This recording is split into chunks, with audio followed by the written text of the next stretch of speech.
الله الرحمن الرحيم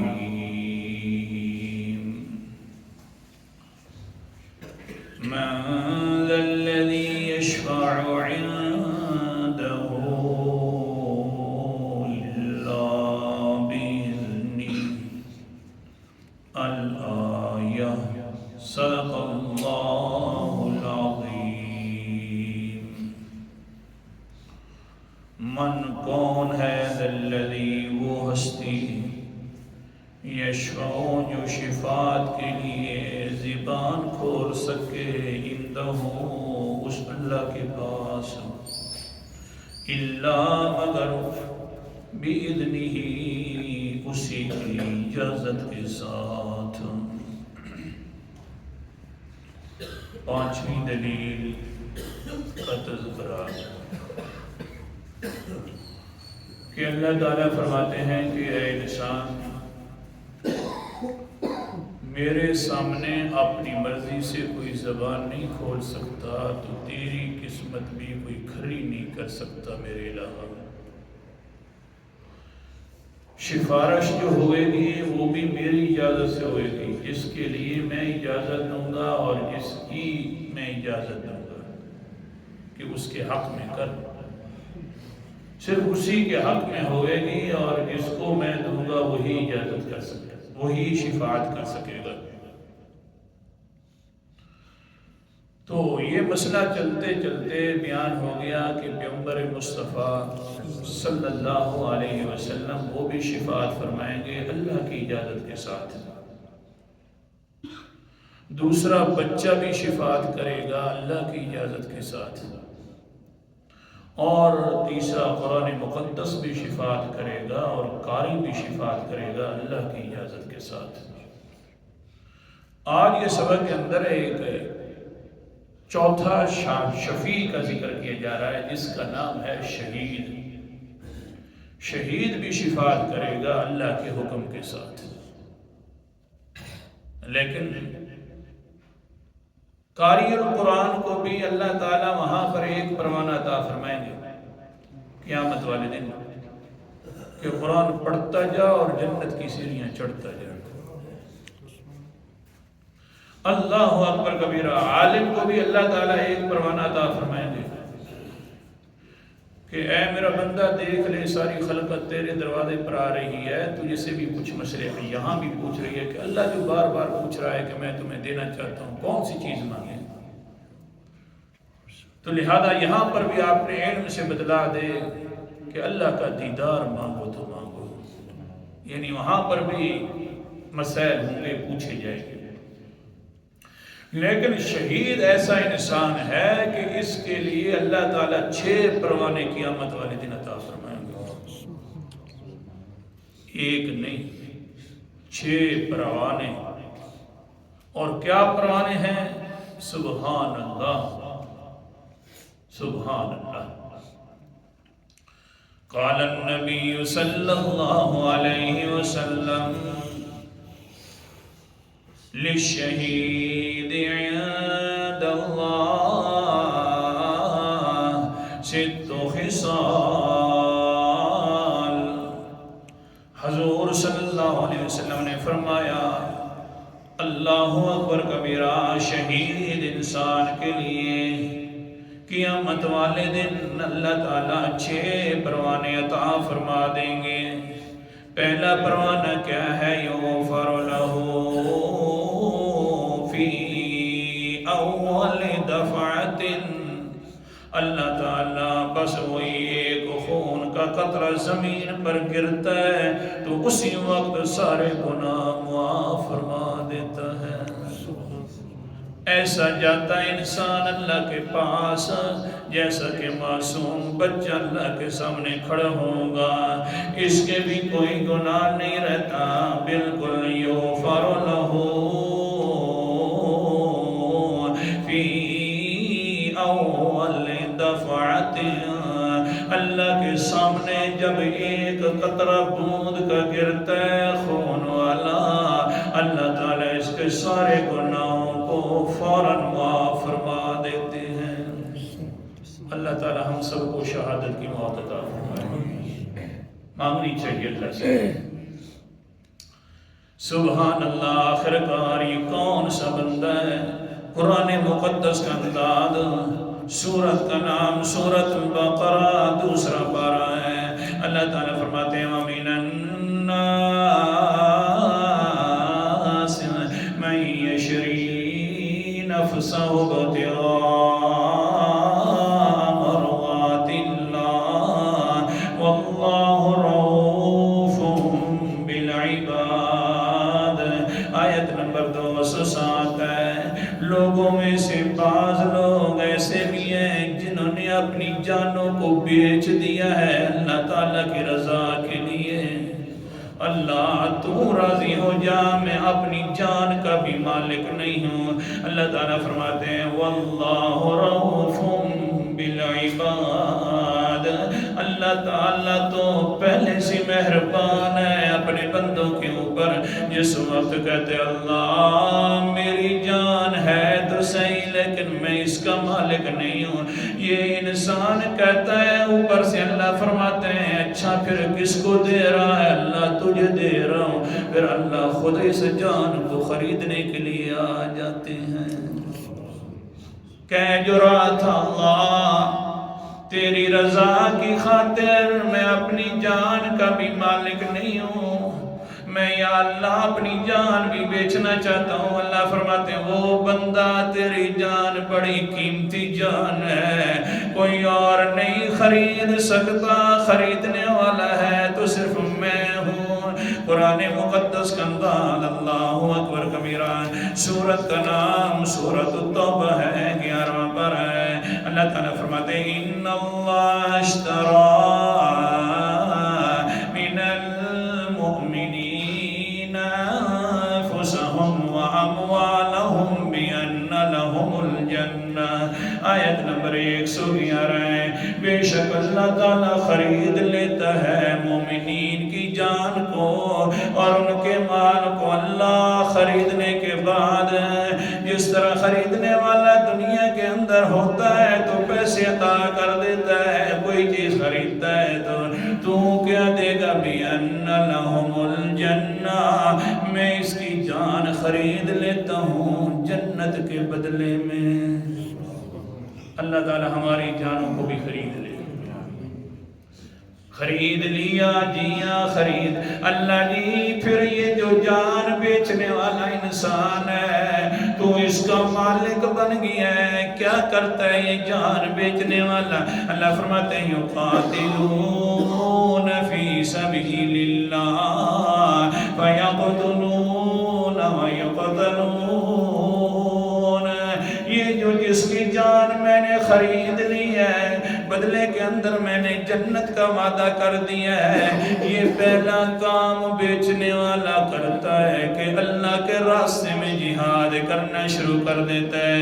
وَيَقْتُلُونَ وَيُقْتَلُونَ، جہاد بھی کرتا ہے، پھر بدلے کے اندر ان کو شہید بھی کیا۔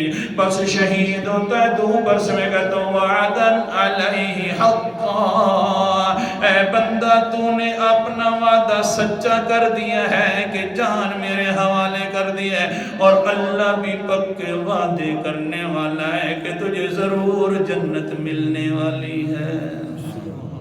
تم اپنے وعدے پر سچا نکلا، آہا کیا مزہ آتا ہوگا جی۔ جان نکل رہی اوپر سے اللہ تعالیٰ کی طرف سے آواز ہے وعدًا علیہ حقا، اللہ بھی اپنے وعدے سچے کرنے والا ہے انسان۔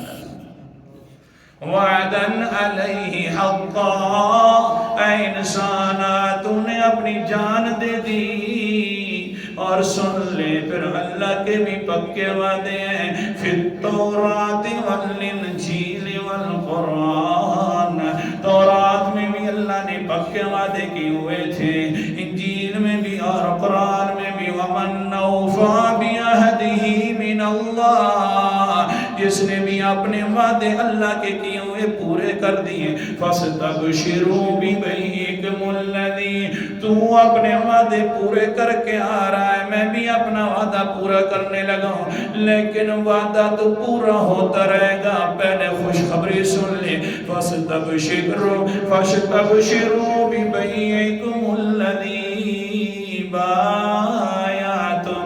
جو تو نے اللہ کے ساتھ خرید و فروخت والا معاملہ کیا ہے اسی پر تجھے خوشخبری ہو وہ انسان جو اللہ کو جان بیچی ہے، اللہ سے وعدہ، اللہ نے پھر تیرے ساتھ بھی وعدہ، یہ جو بڑی بے کی تھی تو نے بڑی معاملہ کیا تھا، بیچنے والا دنیا کے اندر بیچتا ہے، گاہک آتا ہے خریدا، دکان پھر کہتا، دکاندار کہتا ہے وہ لینے والا یہ میری چیز بڑی قیمتی ہے، ماشاءاللہ تیرے اوپر بڑی جچ گئی ہے، تجھے بڑی خوبصورت لگ رہی ہے، واہ جی واہ تو بڑا خوش قسمت انسان ہے۔ اللہ بھی کہتا ہے وہ انسان جو تو نے جان میرے حوالے کر دی ہے تیرے لیے بھی بڑی خوش قسمتی ہے، یہ بات تجھے بھی جچ گئی ہے۔ سبحان اللہ۔ اللہ فرمائے اور کتنی جچی اللہ جی، فرمائے ذالک هو الفوز العظیم، یہ بڑی کامیاب، بہت پیارا لگ گیا ہے، بڑی کامیابی کے ساتھ تو آ گیا ہے، ہاں ہاں شہید ہے لیکن جان تو دی ہوئی اسی کی تھی، حق تو یوں ہے کہ حق ادا نہ ہوا، اللہ تعالیٰ نے خود ہی جان دی تھی، انسان نے اسی کے حوالے کر دی، تو اللہ کیا فرماتے ہیں، بندہ پہلا انعام پروانہ یہ ہے کہ ابھی تک تیرا خون زمین پر گرے گا بھی نہیں، سارے گناہ معاف کر دوں گا۔ حدیث پاک بخاری شریف کی۔ ہاں اللہ تعالی ہم سب کو سمجھ عطا فرمائے دی۔ مسئلہ تو یہ ہے، اگر یہ دین سمجھ آ جائے نا تو دنیا کے اندر ایسی پیاری چیز نہیں ہے جو اس کا مقابلہ کر سکے، کوئی نہیں، لیکن یہ ہے کہ آ جائے سمجھ، ورنہ اس میں لذت ہے، بڑا اس میں ایک مٹھاس ہے، انشاءاللہ کبھی لذت مٹھاس پر بھی درس ہوگا۔ ہاں چلیے آگے، سبحان اللہ، کیا بات ہے، بخاری شریف کی حدیث ہے، حضرت عسیرم نام ابھی حضرت نہیں بنا، بنو اشل قبیلے کا ہے، علاقے میں گیا، بحر سے آیا، دیکھا مرد حضرات موجود نہیں ہیں، عورتوں سے پوچھا کدھر گئے مرد، آگے سے عورتوں نے جواب دیا وہ عسیرم جن کو تو روکتا تھا کہ اللہ کے دین کو چھوڑ دو، جن کو تو روکتا تھا کہ پیغمبر علیہ السلام کے رفاقت کو چھوڑ دو، ان کا حال یہ ہے کہ پورا قبیلہ چھوڑ کر چلے گئے ہیں مرد حضرات، وہ کہتے ہیں بس اللہ نے جو حکم دیا، پیغمبر نے جو حکم دیا وہی کرنے، کیونکہ ہم تو اپنی جانوں کے بھی مالک نہیں ہیں، جب پڑھ لیا لا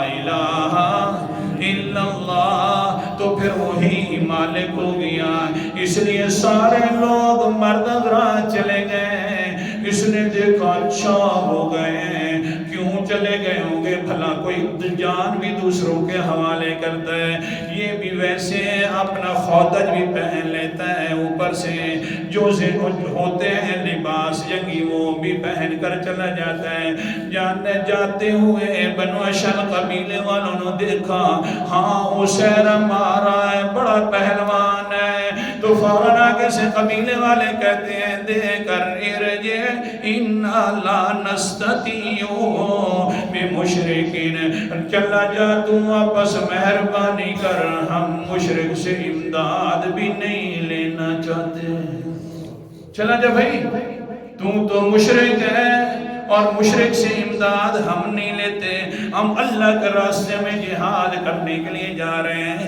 قرآن مقدس کا بھی انداز سنتے جاؤ نا، سورت کا نام سورت محمد ہے، 16واں پارہ ہے، اللہ تعالیٰ فرماتے ہیں یا ایھا الذین آمنوا یا تنصروا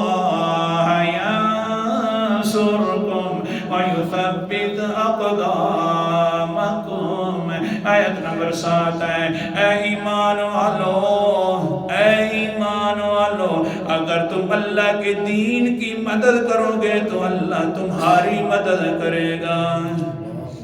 ایمان والوں کو خطاب ہے، لہذا ہے مشرک ارجع، لوٹ جا تو واپس ہمارے ساتھ نہ۔ یہ اللہ کے دین کی مدد کرنا ہے، اور اللہ کے دین کی مدد ایمان والے کر سکتے ہیں، مشرک نہیں کر سکتا۔ واپس جا بھائی۔ اس نے دیکھا انہی کے لیے لڑنے کے لیے جا رہا ہوں، عجیب لوگ ہیں، یہ واپس مجھے کہہ رہے ہیں۔ دل کے اندر خیال آیا لگتا تو یوں ہے تو یہ سچے۔ صحابہ کی تڑیوں میں بھی اللہ تعالیٰ نے بڑی دینداری رکھی ہوئی ہے۔ نکل جا بھائی یہاں سے، دل میں خیال ہے سچے بھائی، ہاں جی، ورنہ دیکھیے تو صحیح، یہ تو بےزتی کی بات ہے، نکل بھائی یہاں سے۔ وہ کہتے ہیں سچے، بس اللہ تعالیٰ ہدایت دینے والے راستے کھول دے تو اس کی مرضی۔ قرآن مقدس کا انداز، سورت کا نام سورت بنی اسرائیل ہے، 15واں پارہ ہے۔ اللہ تعالیٰ کیا فرماتے ہیں؟ مَن يَهْدِ اللَّهُ فَهُوَ الْمُهْتَدِ وَمَن يُضْلِلْ فَلَن تَجِدَ لَهُ وَلِيًّا مُرْشِدًا۔ مَن يَهْدِ اللَّهُ فَهُوَ الْمُهْتَدِ، جس کو اللہ ہدایت دے وہی ہدایت والا ہوتا ہے اور بن جاتا ہے۔ جس کو اللہ گمراہ کر دے میرا پیغمبر، تو آپ بھی ہدایت نہیں دے سکتے، اس کا کوئی کار ساز نہیں ہے سوائے اللہ کے۔ کام بنانے والا اللہ ہے۔ اسیرم کے دل کے اندر خیال ہے یار انہی کے لیے لڑنے کے لیے جا رہا ہوں، یہ واپس کر رہے ہیں۔ فوراً کیا کرتے ہیں؟ اتی النبی صلی اللہ علیہ وسلم رجل مقنع بالحدید فقال یا رسول اللہ اقاتل واسلم۔ اللہ اکبر کبیرہ، خودج کے اندر آ گیا، جنگی لباس بھی پہنا ہوا ہے، پیغمبر علیہ السلام کے پاس آ کر کہتا ہے اللہ کے رسول جی مہربانی فرماؤ، پہلے میں جہاد کروں یا اسلام لے آؤں؟ میں تو آیا ہوں۔ صحابہ نے کہہ دیا واپس چلا جا۔ اب دل کے اندر خیال آیا یہ دین بڑا سچا دین ہے، بھلا اس کو چھوڑ کر رہنے کی والی زندگی کیا زندگی ہے؟ اللہ کے رسول جی پہلے اسلام لاؤں یا پہلے جہاد کر لوں، قتال کر لوں، بعد کے اندر اسلام لائیں گے، بعد کے ہاتھ پر ہاتھ رکھ کر مسلمان ہو جاؤں گا۔ قال النبی صلی اللہ علیہ وسلم اسلم ثم قاتل، پہلے اسلام لے آ پھر جہاد کر۔ پہلے اسلام ہے پھر جہاد ہے، ورنہ تو اعمال بھی قبول نہیں ہے۔ اللہ اکبر کبیرہ، سورت کا نام سورت طٰ ہے، اور 16واں پارہ ہے اللہ تعالیٰ کا قرآن مقدس۔ وَمَن يَعْمَلْ مِنَ الصَّالِحَاتِ وَهُوَ مُؤْمِنٌ فَلَا يَخَافُ ظُلْمًا وَلَا هَضْمًا۔ آیت نمبر میرے سامنے 112 ہے۔ جو انسان عمل کرتا ہے نیک، شرط یہ کہ مومن ہوگا، وہو مومن، نیک عمل کرنے والا مومن ہوگا، تو فلا یخاف ظلما، قیامت والے دن نہ اس پر کوئی ظلم ہوگا، نہ ظلم کا کوئی خوف ہوگا، نہ زیادتی ہوئے گی، نہ زیادتی کا کوئی خوف ہوگا۔ لیکن شرط یہ ہے نیک عمل کرے تو پہلے مومن ہونا چاہیے۔ پہلے اسلام لا پھر جہاد کر۔ اللہ اکبر کبیرہ، فاسلم، انہوں نے پہلے اسلام لایا، فقاتل، پھر جہاد کرنا شروع کر دیا، حتیٰ کہ کیا ہو ثم قتل، پھر جہاد کرنے کی وجہ سے وہ شہید ہو گیا۔ شہید ہو گیا، بس وہی بات ہے نا، پہلی بوند زمین پر گری، سارے گناہ معاف ہو گئے۔ ہاں کون سے ایک نماز نہیں پڑھی، ایک روزہ نہیں رکھا، حج بھی نہیں، کچھ بھی نہیں کیا، بس صرف پڑھا تھا لا الہ الا اللہ والا کلمہ پڑھا، ایمان لے آیا، جہاد کیا، شہید ہو گیا، اللہ اکبر کبیرہ. پھر کیا وقال النبی صلی اللہ علیہ وسلم عمل قلیلا واجر کثیرا. اس بندے نے عمل تو بالکل تھوڑے ہی کیے تھے، صرف ایمان لیا، لیکن اللہ کے سامنے اجر بہت زیادہ پا لیا ہے، اللہ کے سامنے اجر بڑا پا لیا. تو سمجھایا کیا ہے؟ پہلا پروانہ شہید کا کیا ہے؟ ایک بوند گرتی ہے زمین پر تو سارے گناہ معاف ہو جاتے ہیں. انشاءاللہ 5 پروانے ابھی باقی ہیں. اللہ تعالیٰ عمل کرنے کی توفیق عطا فرمائے.